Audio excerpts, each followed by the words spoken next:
So on this is on a 1989 Ninja 750 or ZX750 F3, and these carbs are really a bear to get out of here. And so a tip I was told was to, instead of trying to take the carbs, get the air boot out of the way, air box out of the way to remove the carbs, you just slide these boots off.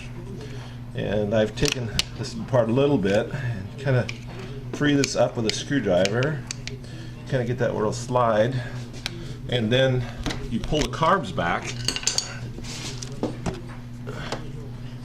and just push that boot right out of the way.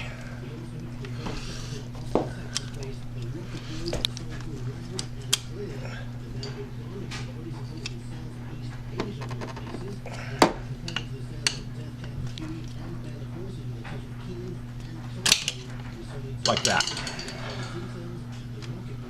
Let me get these clamps out of the way. Let me try to get the boot out of the way first.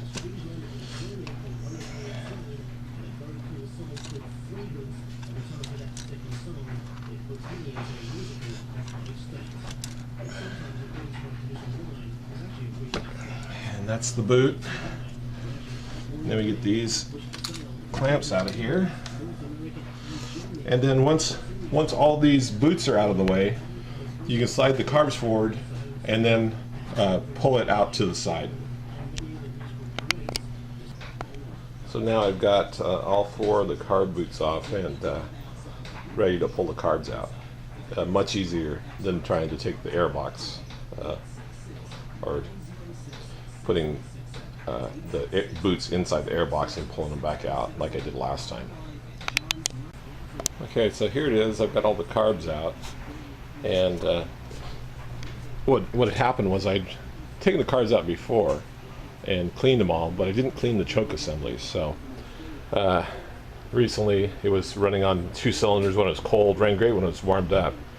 So anyway, long and short of it is I had to take the carbs off again and clean the choke assemblies. So I'd seen someone post about this method of removing the carbs by taking the intake boots out, instead of what I did last time was I pushed these boots back into the air cleaner and then was able to remove the carbs, but it was a bear to get these back in place because I had to pull them out. I had to put wire in there to get them started on the way out, and it took me, I don't know, 2 hours to get those boots back out and aligned. This, I think taking these boots off took about, I don't know, 15 minutes or so total. So, you know, way easier process. So far. So the whole purpose for taking these carbs out in the first place is because my choke circuit was plugged. So I finally figured out how to get to this. The choke circuit is actually this little orifice right here, and you can see it goes up here and then up the side of the body, and then here's your little choke valve. You can see I've used a zip tie to hold the choke open here. And then the venturi is inside the carb body. And what I was having trouble getting was the carb cleaner fluid to stay in place long enough to go through that circuit and clean out this lower portion. And so what I ended up doing was block this venturi, trap the choke valves open with a zip tie, and then what I did was, here's the other venturi for the choke circuit. And so what I did then was, since I've got this one blocked, I could put fluid in there and it gets trapped in there, and then it's just sitting there, and there's like a reservoir, and then it's trapped in that circuit and works its way down through the carb body, and then finally out through this choke circuit at the bottom. And so that's what I was having trouble with, was I'd spray stuff in there and it would just kind of go out these other holes. And by using what's called Gorilla Tape, when I was able to block this one, this orifice here, well, you can see it in this carb body, there's a little orifice there. By blocking this one with Gorilla Tape, then the carb cleaner fluid that I sprayed in there would sit there, and then it would actually get through that circuit and dissolve it. So anyway, now it's time to put this thing back together.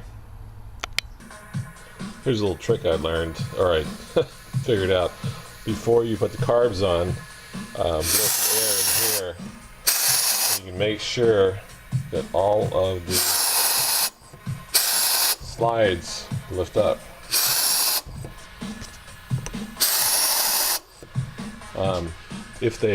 Sometimes the diaphragm doesn't seat quite right. When you bolt this part down, the diaphragm doesn't seat quite right.